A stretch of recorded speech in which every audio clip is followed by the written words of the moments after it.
Hello ಸ್ನೇಹಿತರೆ, ಈಗ ಎಲ್ಲ ಕಡೆ ಮಳೆ ಸ್ಟಾರ್ಟ್ ಆಗಿರೋದ್ರಿಂದ ಏನಾದರೂ ಬಿಸಿ ಬಿಸಿಯಾಗಿ ಸ್ನ್ಯಾಕ್ಸ್ ತಿನ್ನಬೇಕು ಅಂತ ಆಸೆ ಆಗುತ್ತಲ್ವ. ಸೊ ಆ ಕ್ರೇವಿಂಗಿಗೆ ನಾನು ಮಾಡ್ತಿರೋದು ಇಲ್ಲಿ ಬಜ್ಜೀಸ್ ಅಂತ ಮಾಡ್ತಾಯಿದ್ದೀನಿ. ಸೊ ವೆರೈಟೀಸ್ ಆಫ್ ಬಜ್ಜೀಸ್, ನಮ್ಗೆ ಯಾವುದೋ ವೆಜಿಟೇಬಲ್ಸ್ ಬೇಕಾದ್ರೂ ಹಾಕ್ಕೊಂಡು ಮಾಡ್ಕೋಬೋದು. ಈ ಒಂದು ಬ್ಯಾಟರಿಂದ ನಾವು ಎಷ್ಟು ವೆರೈಟಿ ಬಜ್ಜಿ ಮಾಡ್ಕೋಬೋದು ಅಂತ ಈ ವಿಡಿಯೋಲಿ ನಾನು ತೋರಿಸ್ತಾ ಹೋಗ್ತೀನಿ. ನನ್ನ ಚಾನಲ್ನ ಯಾರು ಹೊಸದಾಗಿ ನೋಡ್ತಾ ಇದ್ದೀರಾ ಪ್ಲೀಸ್ ಸಬ್ಸ್ಕ್ರೈಬ್ ಮಾಡ್ಕೊಳ್ಳಿ. ಹಾಗೆ ಒಂದು ಬೆಲ್ ಐಕನ್ ಇರುತ್ತೆ, ಅದನ್ನು ಪ್ರೆಸ್ ಮಾಡಿ. ಹಾಗೆ ಮಾಡೋದ್ರಿಂದ ನಾನು ಯಾವಾಗೇ ವಿಡಿಯೋ ಅಪ್ಲೋಡ್ ಮಾಡಿದ್ರೂ ನಿಮಗೆ ನೋಟಿಫಿಕೇಷನ್ ಬೇಗ ಸಿಗುತ್ತೆ. ಸೊ ಆಗ ನನ್ನ ವಿಡಿಯೋನ ನೀವು ವಾಚ್ ಮಾಡ್ಬೋದು. ನೀವು ಕೊಡೋ ಒಂದು ಲೈಕ್ ಇದೆಲ್ಲ ನನಗೆ ತುಂಬ ಮೋಟಿವೇಶನ್ ಸಿಗುತ್ತೆ ಇನ್ನೂ ಒಳ್ಳೊಳ್ಳೆ ವಿಡಿಯೋ ಮಾಡೋದಕ್ಕೆ.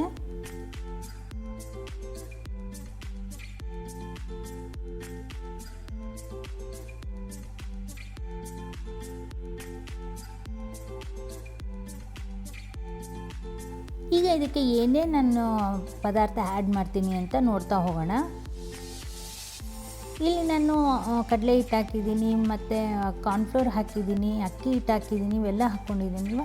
ಸೊ ಇದ್ರ ಜೊತೆ ಸ್ವಲ್ಪ ಅಜ್ವೈನ್ ಹಾಕ್ಕೊಳ್ಳಿ, ಓಂಕಾಳು ಸ್ವಲ್ಪ ಅದನ್ನು ರಬ್ ಮಾಡಿ ಹಾಕಿ, ಆವಾಗ ಸ್ಮೆಲ್ ಚೆನ್ನಾಗಿ ಬರುತ್ತೆ. ಓಂಕಾಳು ಹಾಕೋದ್ರಿಂದ ನಾವಿಲ್ಲಿ ಕಡಲೆ ಹಿಟ್ಟು ಯೂಸ್ ಮಾಡ್ತಾ ಇದ್ದೀವಲ್ಲ, ಹಾಗಾಗಿ ಗ್ಯಾಸ್ ಫಾರ್ಮ್ ಆಗೋಲ್ಲ, ಡೈಜೆಷನ್ ನೀಟಾಗಿ ಆಗುತ್ತೆ.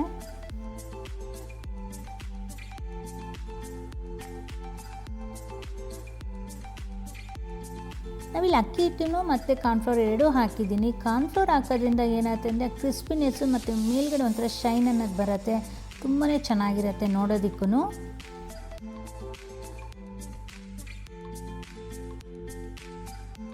ಈ ಬಿಸಿ ಬಿಸಿ ಬಜ್ಜಿ ಜೊತೆ ಒಂದು ಕಪ್ ಕಾಫಿ ಇಟ್ಕೊಂಡು ಈವ್ನಿಂಗಲ್ಲಿ ಕುತ್ಕೊಂಡು ತಿಂತಾ ಮತ್ತು ಕುಡಿತಾ ಇದ್ದರೆ ಮಾತ್ರ ಈವ್ನಿಂಗ್ ಟೀ ಟೈಮ್ ಸ್ನ್ಯಾಕ್ಸ್ ಅಂತೀವಲ್ಲ, ಪರ್ಫೆಕ್ಟಾಗಿರುತ್ತೆ ಸ್ನೇಹಿತರೆ.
ಸೊ ಫ್ರೆಂಡ್ಸ್, ಇದಾಗಿತ್ತು ಇವತ್ತಿನ ವೀಡಿಯೋ. ಮತ್ತೆ ನಿಮ್ಮ ನೆಕ್ಸ್ಟ್ ವೀಡಿಯೋ ಮೀಟ್ ಆಗ್ತೀನಿ ಅಂತ ಹೇಳ್ತಾ ನಾನು ಹೊರಡ್ತಾ ಇದ್ದೀನಿ.